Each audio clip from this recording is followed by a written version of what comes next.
साथीहरु यो चाहिँ युरोपको सिस्नो हो। यो चाहिँ एकदम विशुद्ध अर्गानिक सिस्नो हो। यो चाहिँ प्राय यसो जंगलतिर पाइँदो रहेछ। यसमा चाहिँ कुनै केमिकलहरु केही प्रयोग गरेको हुँदैन। यो चाहिँ जंगलमा पाइने हुनाले एकदम विशुद्ध अर्गानिक सिस्नो यो चाहिँ।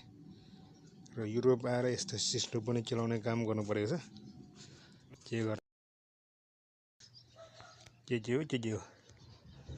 चाहिँ नेपालको जस्तो त्यति झुस काँडाहरु छैन, थोरै हल्का हुँदो रहेछ। नेपालको जस्तो त्यस्तो विषादीहरु त्यति विषालु पनि नहुँदो रहेछ।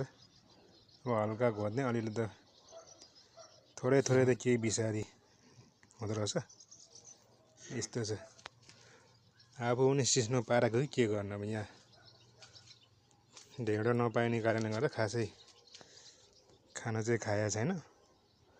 जस केलाउन चाहिँ परेको छ। यसरी जंगलबाट खोजेर ल्याउँदो रहेछ।